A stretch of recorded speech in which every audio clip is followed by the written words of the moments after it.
Okay, guys, make this short video, but I'm gonna prove to you, okay, that Isaiah 44:6 actually proves that God is multi-personal. Because in Isaiah 44:6, it's not one person with multiple titles, right? Because the Hebrew grammar says something totally different. So we're gonna look at this word right here, which is actually vegolo, right?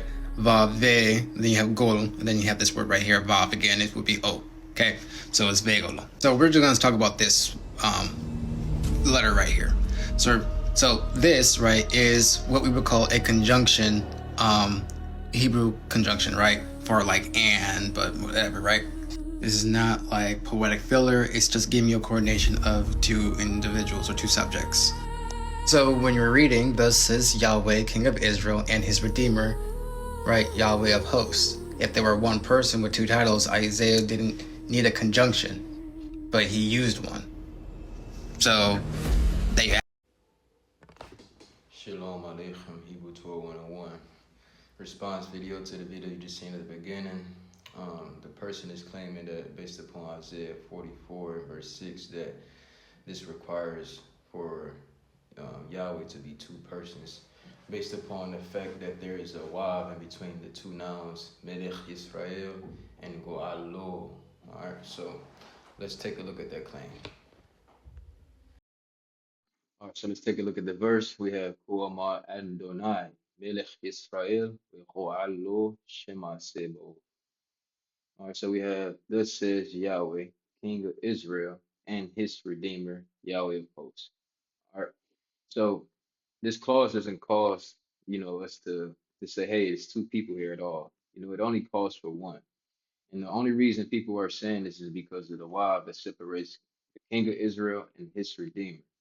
Well, let's talk about the word his redeemer. We have a third person masculine singular suffix on the word Gaal, which is redeemer. Now, when it's his redeemer, this is in relation to Israel. So it's saying that Yahweh is the king of Israel and Yahweh is Israel's redeemer, in other words. And Yahweh of hosts is the title after that. So let's take some look at other verses if that's not too convincing enough. All right, now we're in the book of Isaiah, chapter 47, and verse 4. And notice we have Go'alenu Shema Seba'o Shemo Kedosh Yisrael. So our Redeemer. All right, so the speaker is saying our Redeemer. Who is their Redeemer? The verse is Yahweh of hosts is his name, and he is the Holy One of Israel.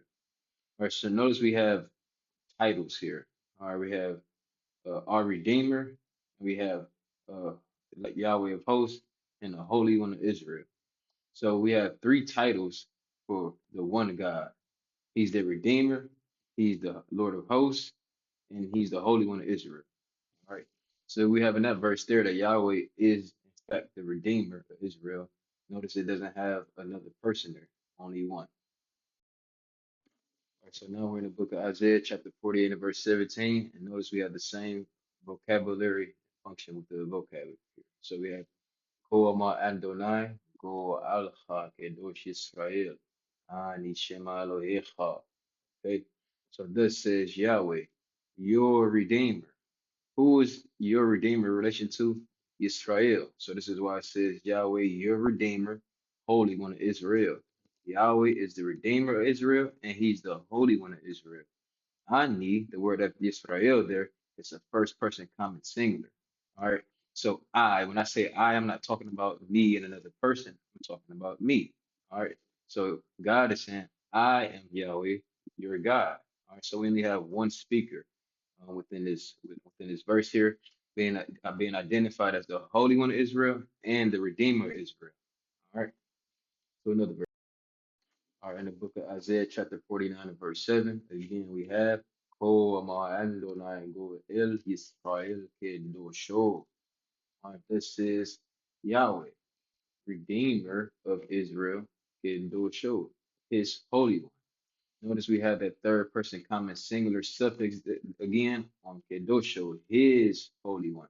Now the His there is in relation to who? Israel. Yahweh is the Redeemer of Israel and Israel's Holy One. All right, two titles there talking about one individual person. No need to put a second subject there. And again, Isaiah chapter 49 and verse 16, same concept. All right, so we have Ani Shema Moshiach Alech Adir Yaakov. So I am Yahweh, the one who causes you to be saved, and your Redeemer, mighty one of Yaakov. So again, Ani, first person common singular. I am Yahweh. All right. So Yahweh is making a declaration.